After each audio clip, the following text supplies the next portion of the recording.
Welcome to Coffee and Tarot with Mama T. My name is Teresa, and I'm welcoming my Taurus friends to your October reading.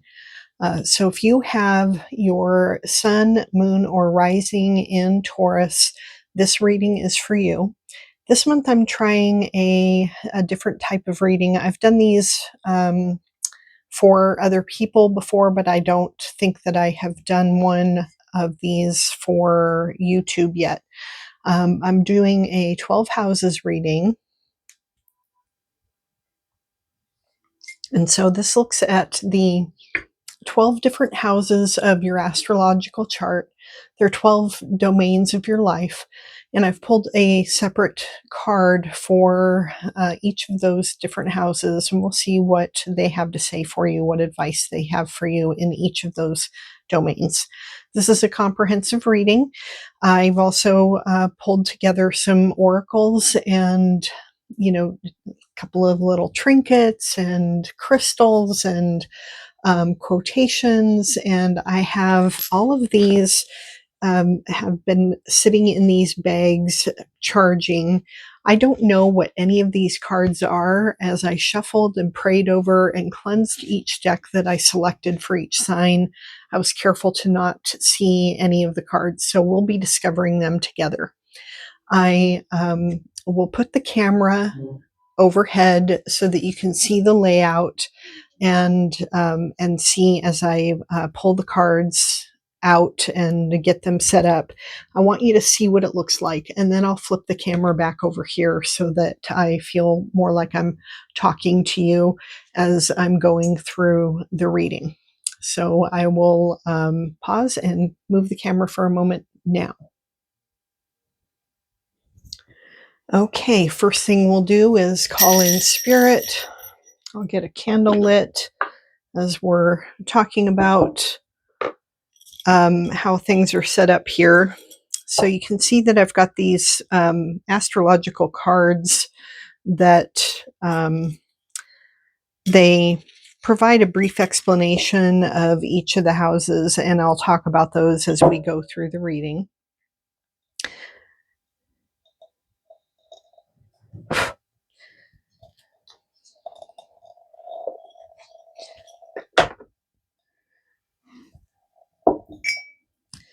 And we have your set of cards right here. So Taurus, the key phrase for Taurus is I have. Each sign has its own sort of phrase. Let's put this one in the front here.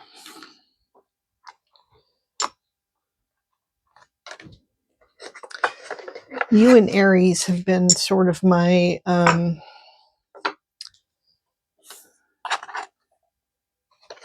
guinea pigs as I've figured out kind of the clunky factor in getting this thing laid out. So, all right. So first we'll pull out the cards that we received, and I'll get everything all set up, and then I'll turn the camera around so that we can see. So I can see you, or, you can see me.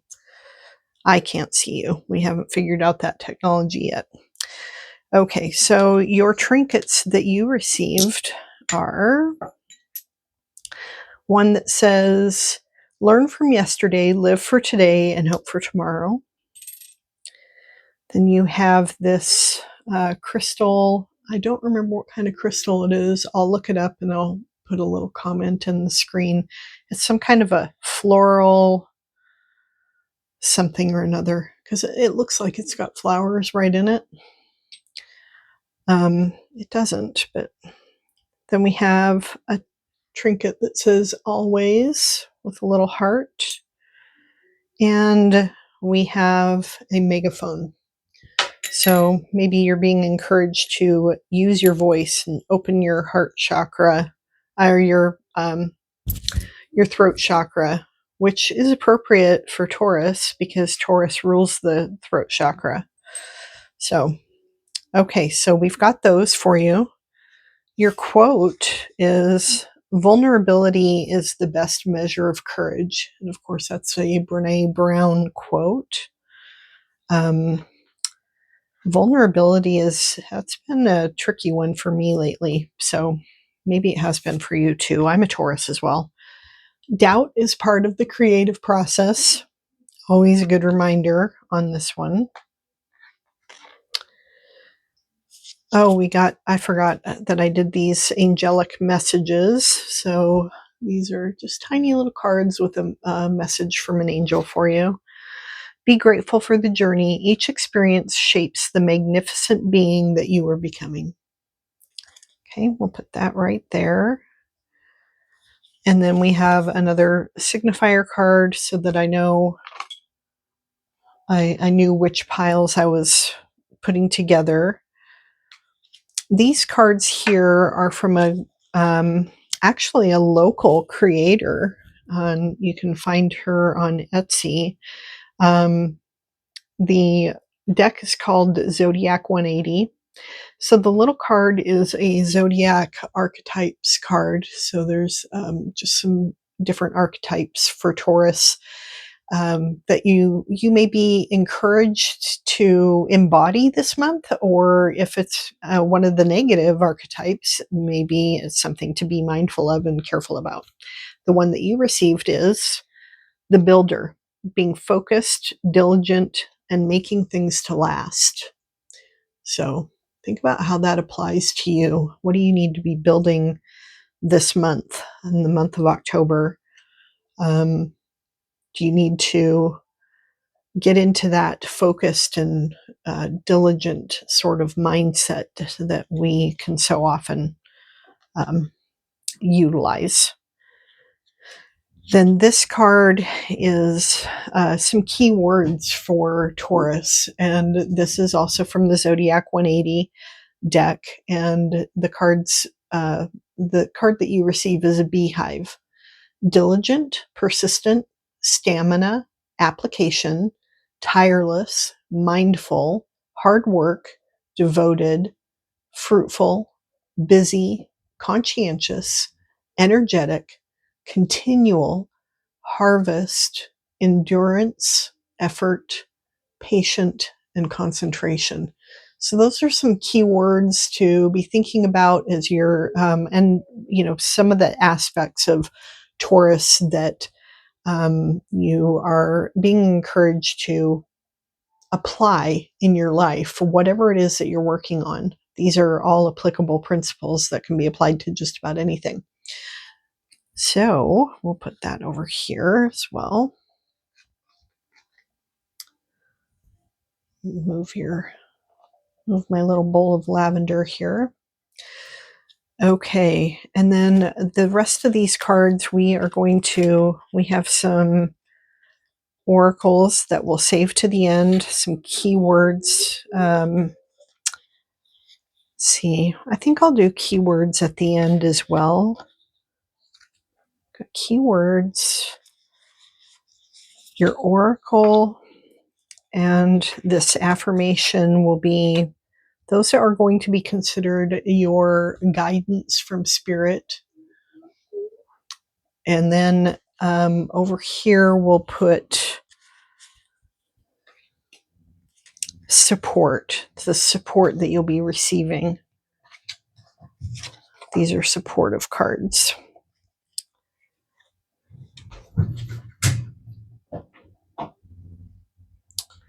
This one, I think, is one of your tarot cards. I don't know why it got out of place. So we'll figure that out. This is sorry, you're, like I said, we're working out the kinks here on this reading with you. And this is your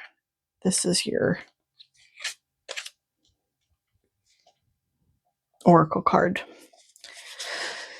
All right, so I'm going to pause. We'll move this around, and then what I'm going to do is I'm going to, because I have all of the cards, the houses are set up here with this pile of tarot cards. I'm going to get them moved underneath here, and then we will flip over the cards together and we'll discover them together. Okay, I've got all of the cards laid out. I figured out where that missing card was. The tarot card that got misplaced was actually for the 12th house. So I've figured out where it was supposed to go, and still didn't manage to peek at it either. So here we go. All right, so Taurus, for the first house of your astrological chart, this house represents the body. It also represents your personality and how you're coming across to the people in your life. The people that know you, they see this aspect of you, and um, it's basically, um, if you look at your natal chart, the house that was on the horizon when you were born, the constellation or the sign that was on the horizon as you were born, that is that's how you appear to people. That's why some Tauruses look one way and other Tauruses look another way. Um, you take on sort of the appearance, and your personality comes across as that first, whatever sign you have in your first sign, your rising sign. In your first house, the card that you receive is the Council of All Beings. This card, the deck that we're using is the Star Tarot, and the Council of All Beings is um, it's more like in this particular deck, it's like a combination of the World card and Judgment card. Um, so this is basically, it's a culmination of a process that you've been going through and a new beginning that's about to begin, about to emerge in your life. So that could be something with it coming up in your first house. It could be some aspect of your personality that you feel has, it's been used, it's reached its shelf life, and you're ready to move on to something else. You're ready to invite some other new aspect into your life. Or you may be changing your body in some way. Me, for example, I just went and got contacts for the first time in years, and I have worn glasses for a long time. I do feel sort of naked walking around without glasses on. Glasses served as a little bit of a mask for me, a little bit of a barrier between me and the world around me. And when I found out that they now have progressive contact lenses, which I need, I was uh, like all for it. So anyway, that's an example of how I have changed my appearance. Um, and one part of me has ended, one part has is emerging. You might be choosing to start a new exercise program or diet, or maybe you are beginning a new job, um, and that's going to alter your appearance. Maybe you've graduated nursing school and now you're going to be wearing scrubs all the time, or it can be anything that has to do with the way you appear to others. It isn't necessarily your core person, who you really are deep down, but more your appearance. Okay, so the next house we have is the second house, and the second house represents your resources. The word here on this card is owning. Another one that I had separating the cards in your little baggies is this one, and it says owning, or it says resources. So this represents anything that you can own. It's your money, um, the uh, tools that you use, any kind of asset that you consider a physical 3D resource is governed by this house. And the card that you receive for October in this house is the Goddess of Fire. So this is in this particular deck, I believe. Let me pause. I want to make sure because goddesses, I think, might be equal to kings in this deck. So let me check. Okay, so we are not in the Star Tarot. If I said the Star Tarot, I was thinking Star Tarot. It's not. It's the Witch's Wisdom Tarot. Is the one that we're using for Taurus, and I was right. In the Witch's Wisdom Tarot, the goddess archetype is the equal to the king, so the King of Wands. So in your second house, having the King of Wands here or the Goddess of Fire, um, this is about taking action and building your resources. This is fire is the suit of creativity and creation um, and passion and energetic application of your knowledge. And the goddess archetype here is one of taking action and getting things done, learning as you go. So in your house of resources, where you are maybe learning a new way of making money um, or a side hustle, you're applying this kind of mindset to your resources. In the third house is this one says messages, this one says communication. The third house is ruled by Gemini, and so that kind of can give you a little bit of an idea what the third house is about. It is all about any form of communication. And the card that you receive for this house is the Sun. In the Sun card, you have some of these cards we have, washi tape tube tops. Some of them I've taken a gold Sharpie to. So I don't have any problem with nudity in this artwork, but YouTube has a tendency to. Anyway, so you received the Sun card here, and so any communication that you do this month will be brought to light. It will be illuminated. So be careful about especially your written communication. Anything that you are writing, even if you think it is like a just between you and me sort of email, that may come to light later. So be careful about your communication because it will be illuminated. It will be expanded upon. That's the kind of the shadow advice there. The light advice here is that if you are a writer or you are engaging in any kind of creative project that does involve the writing process, it's going to be expanded upon and illuminated. And so that is great news. So take that advice however it resonates for you. It might be both. It could be both.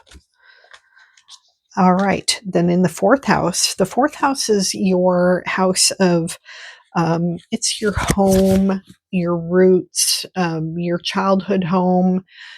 This is, looking back at your past, at how you came up, your family of origin, that kind of thing. And the card that you receive here is the Fool card, the Pilgrim card.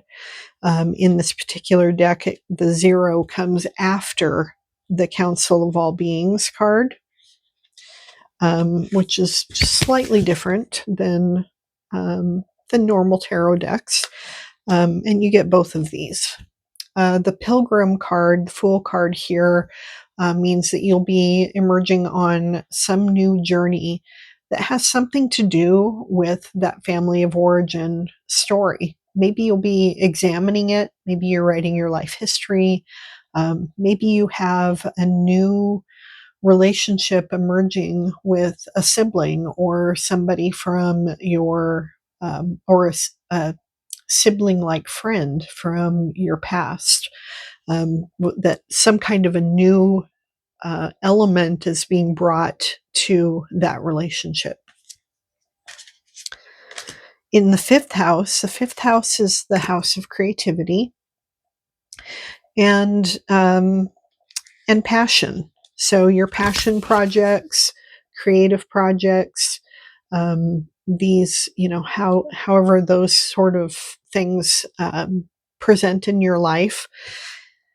The card that you receive here for that month, for the month of October, is the Eight of Earth. And the Eight of Earth is a great card to receive in this particular house. It is about developing expertise. It's the equal to the Eight of Pentacles card.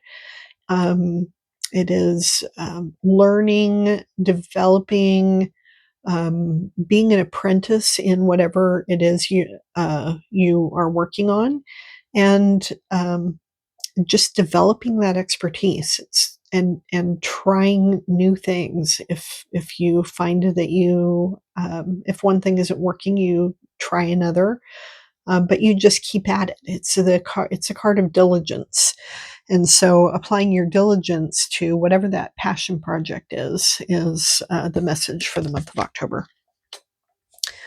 In the sixth house, we have this is the house of routine, or sustainability. This is your day-to-day life. This is the things that you do day to day to keep your household running, to keep your life running. It's about your schedule, your daily chores. It's about going to, it's like your grocery store. If all of these houses here on this table represented a part of your neighborhood, this would be your grocery store. And the card that you receive here is the Seven of Earth. So in this particular deck, the Seven of Earth isn't about, in most decks, and so I'm going to give you both meanings here. In most decks, the Seven of Pentacles is, let me see if I can pull it up here. I'm going to pause it and pull it up in a Rider-Waite deck. Okay, so the Seven of Pentacles in a Rider-Waite deck is about examining the work that you've done thus far and figuring out if you need to make any adjustments. It's depicted by a farmer examining his fields and determining, what do I need to do here? Do I need more water, less water, fertilizer, pray for more sun, less sun? What is it that I need to do in order to make sure I get a good harvest out of this crop? Or do I need to just till it all over under and do it again and restart? That's the traditional meaning of the Seven of Pentacles. In this particular card, this particular deck, the Seven of Earth represents it's more of a masculine energy, and it's a sexual energy. This is it shows the seven elk, and they're in ret and in competition for the females who are in heat. And so this is, I would say, in this sixth house of routine, you can figure out how to apply this in any way that you choose. You may choose to use more traditional meaning of this, and it seems to make more sense to me in the sixth house of using a traditional meaning here of where do I need to make adjustments? Do I need to adjust my schedule? What's working and what's not working? What chores am I doing too much of? Do I need some assistance here? Do I need to ask somebody in my household to take something over because of all of this energy that I'm putting into my passion project, for example? Um, do I need more help? Do I need to just cut this chore out altogether? Is it just busy work that I do just because I think I need to do it, but I don't really need to? So that's one way of looking at it.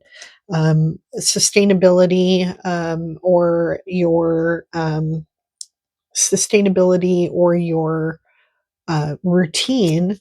Maybe you need to maybe you need more sex in your life. So that could be something that is something to consider. Or maybe you need to apply that sort of competitive, passionate energy towards something that is in your daily routine. Maybe part of your daily routine is going to the gym or going for a run, and you need to switch that up a little bit and add a little bit more of that masculine competitive drive to that part of your routine.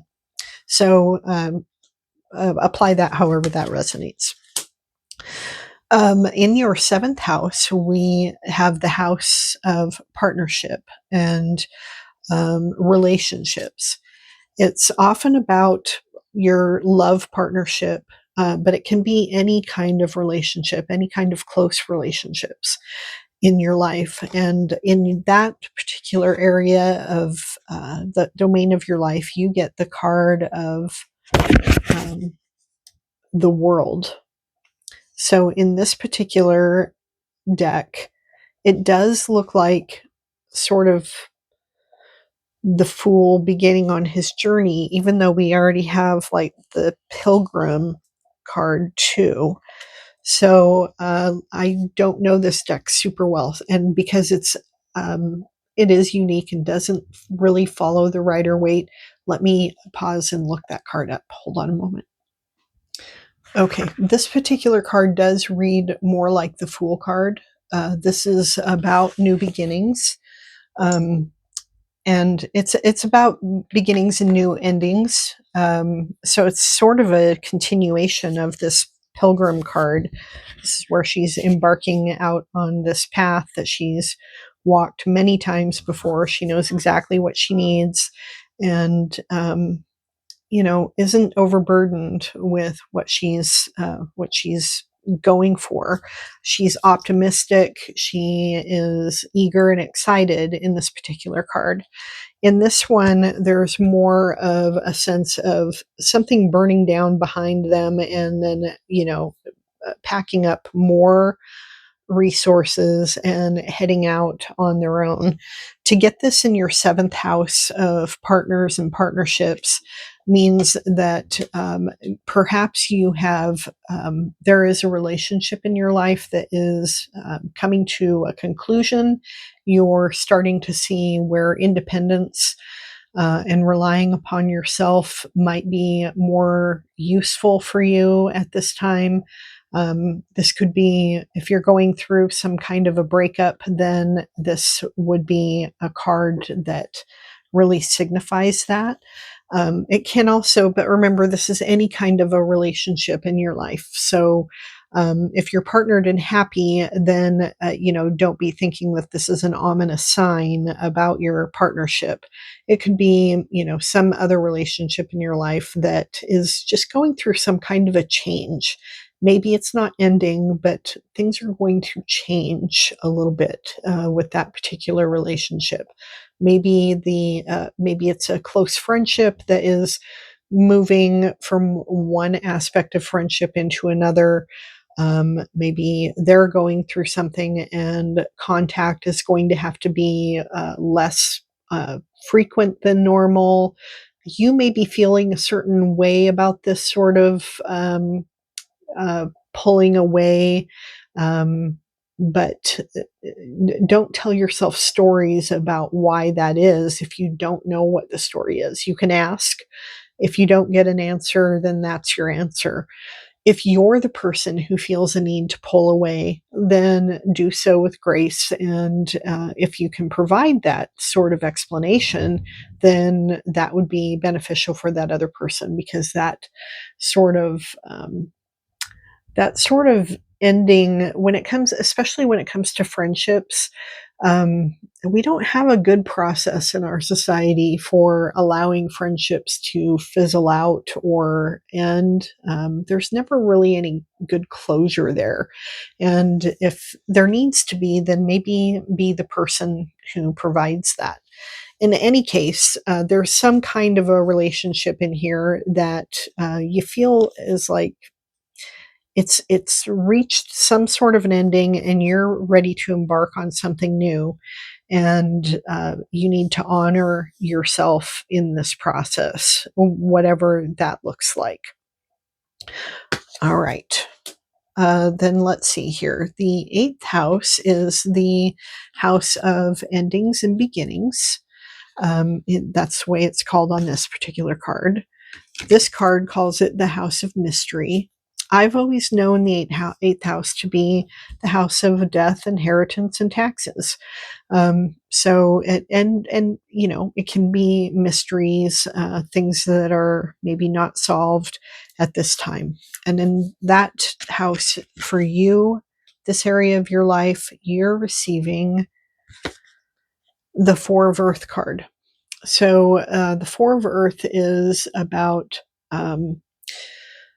it's like the Four of Pentacles is about holding on to what you have, and um, creating sustainability, stability, and just being and carefully guarding your resources. So with it being in the house of, like I said, death, inheritance, taxes, I would say that the advice here is to, if it is related to uh, death, then to be looking at your health, your own health, and how can you guard your health? How can you create some sustainability and stability in your health?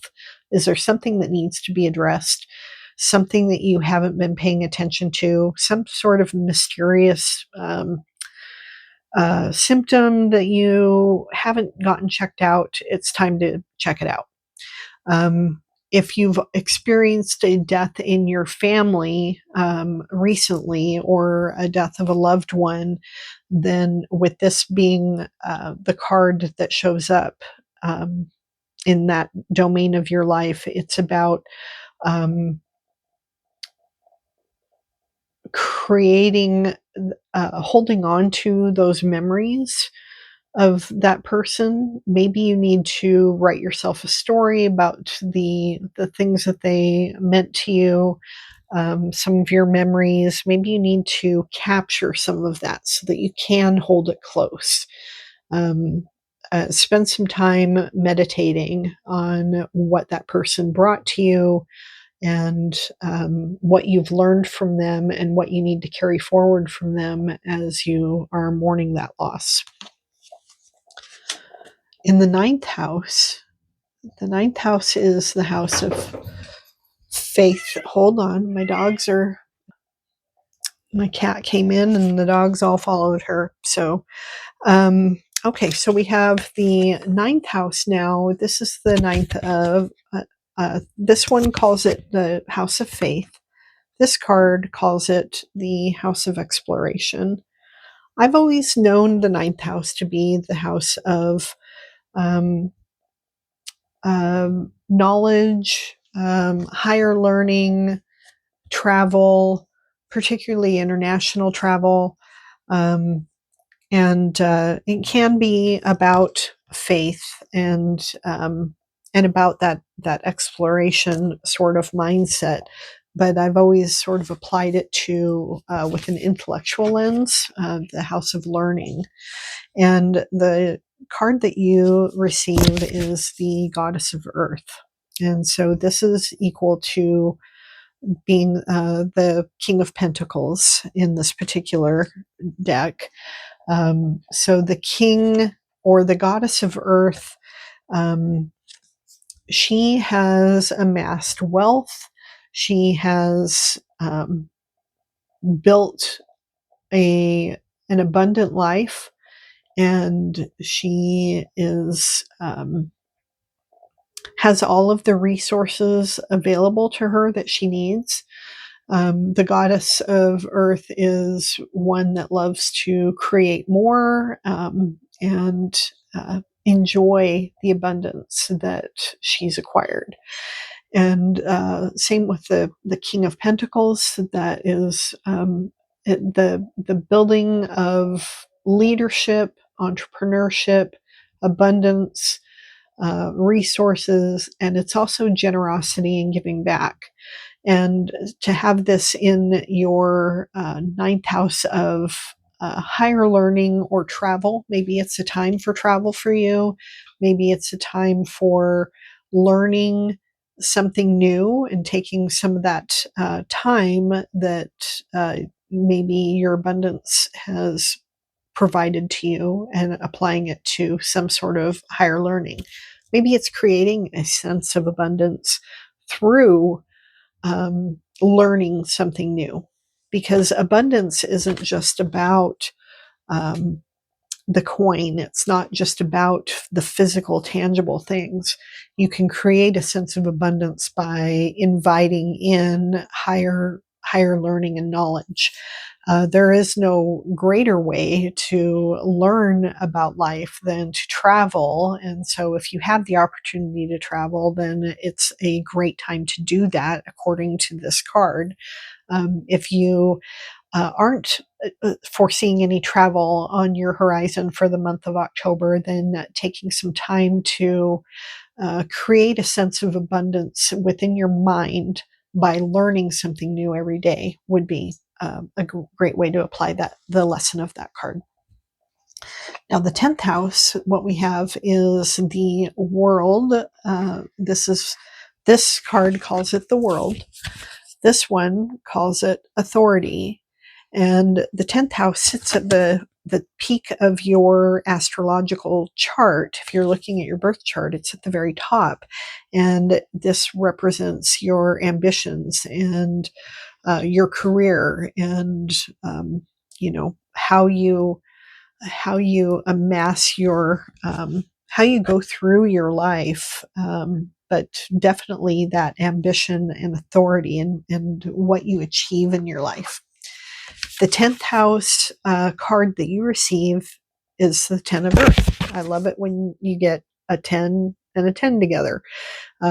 Having the 10 of earth this is a sign of another sign of abundance, and to have this show up in your 10th house of ambition is a great sign. So if you're looking to get a new job, this is a great time to really get yourself ready for that interview that you maybe even have lined up already. Make sure that you're ready for it, and that you're prepared to step into that new role, because the signs are good for you receiving it. This can be a sign of a raise coming, some kind of a promotion. It can be the sign of some increased visibility at work. Or if you have other ambitions, if you have a side hustle going on, this is a card of um, sh- apply resources to that side hustle and expect them back.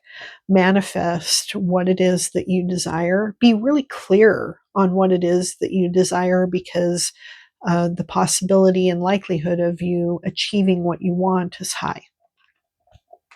So you want to make sure that you're going for the thing that you really do want. The 11th house is the house of friends. In this particular card, it calls it friends, and this one calls it community. And I've always known it to be friends and community. So the 11th house, the card that you receive is the Witch of Water. And the Witch of Water, this is like the Queen of Cups. Getting the Queen of Cups in the house of friendship is this is a wonderful sign of abundant good time with your friends. This is a time of um, high social interaction.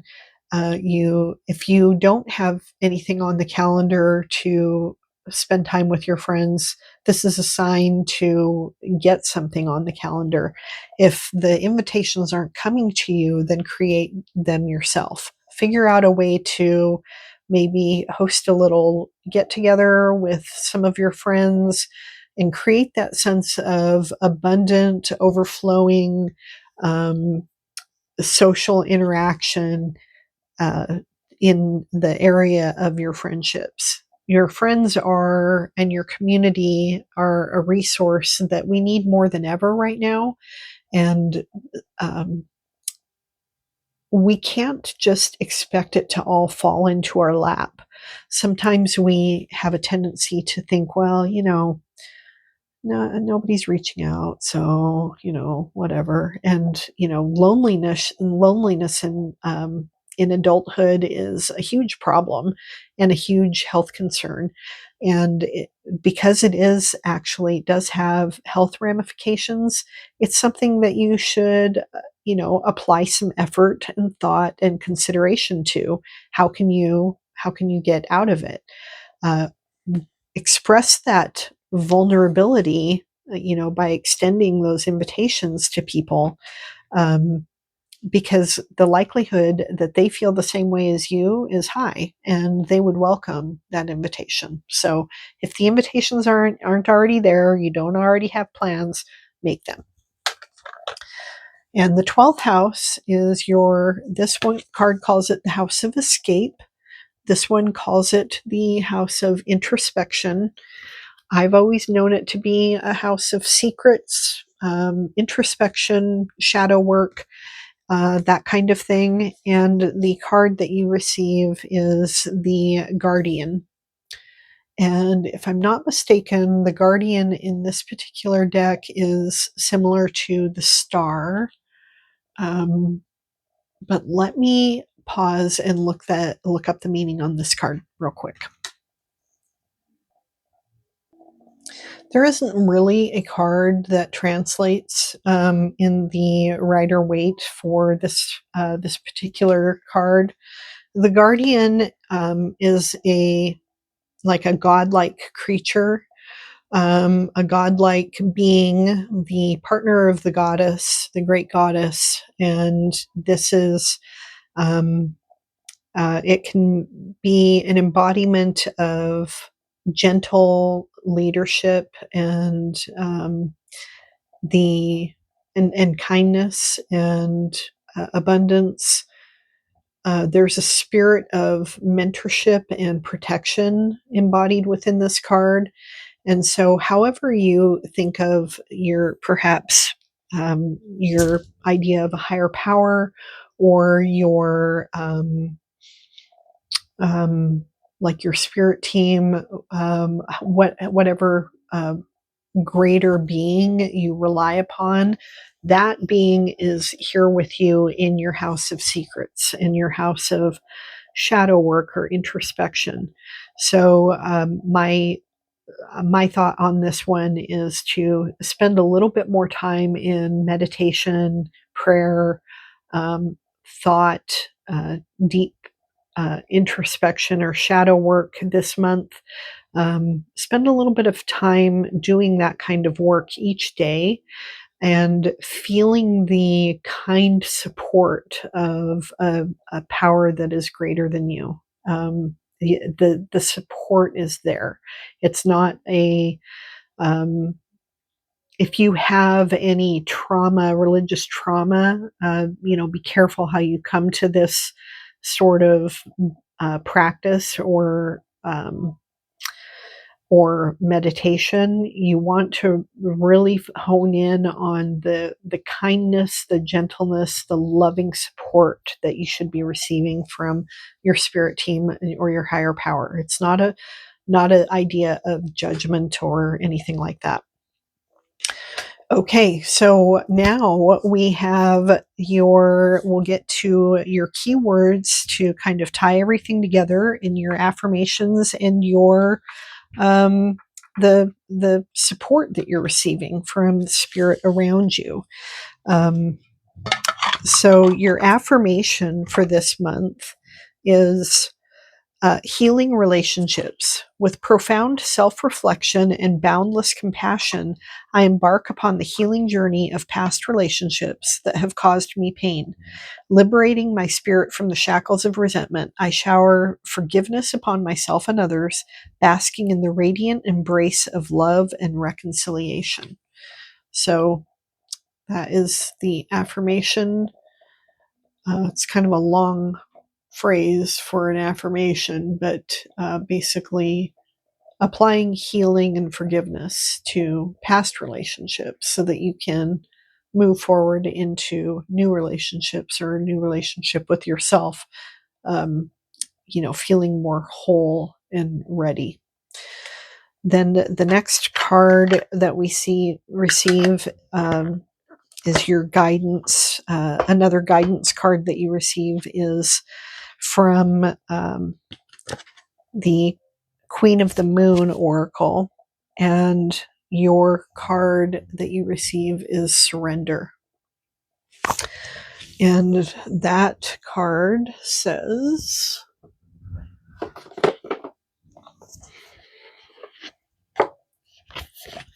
it's a number 26 card.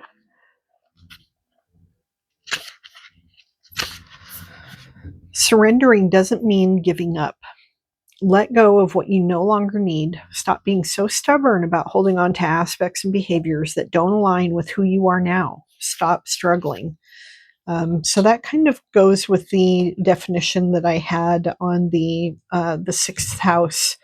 Leaning more on that traditional aspect of the Seven of Pentacles card. If you have a habit that no longer serves you, quit clinging to it. Let it go.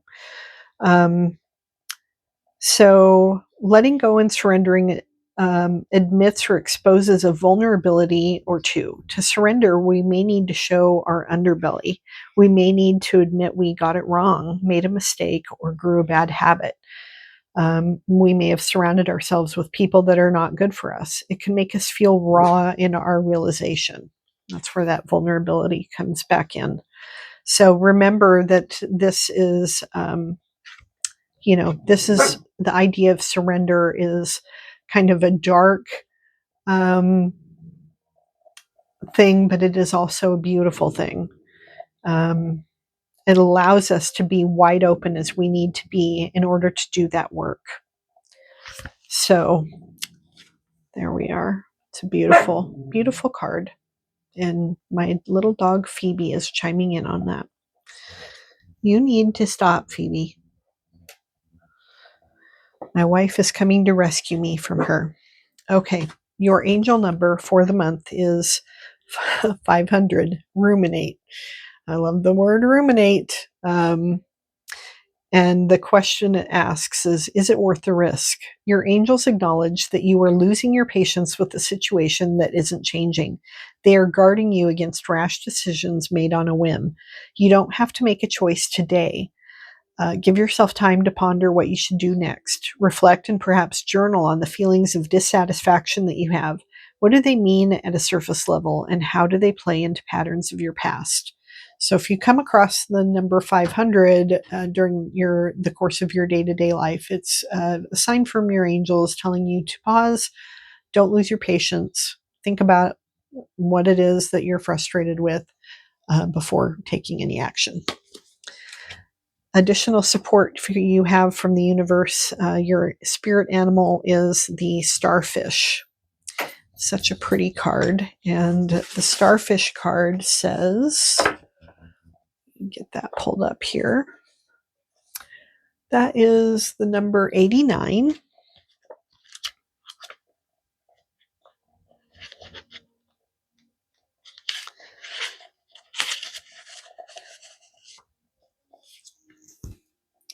It says to heal and grow after setbacks. As a symbol of rejuvenation, the starfish teaches transforms vulnerability into strength, drawing on its wisdom to guide your healing journey, ensuring you move forward with resilience toward a brighter future. Let the starfish inspire continual evolution. Great. And then your last card that we have, other than your keywords, is your goddess. This is the goddess supporting you for the month of October, and her name is Laka. And she's a number 24.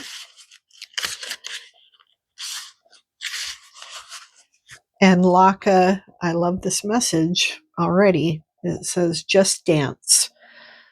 The Hawaiian goddess of hula and the forest, Laka invites you to celebrate the joy of dance, creativity, and artistic expression. She embodies the spirit of hula, a dance that tells stories through movement and rhythm, connecting you with the natural world and your inner self. Laka encourages you to invite the energy of movement and creativity into your life, allowing it to flow through you like a gentle breeze through the forest. Her presence inspires you to embrace your passions fully, to celebrate the beauty of your unique artistic voice, and to express yourself with authenticity and grace.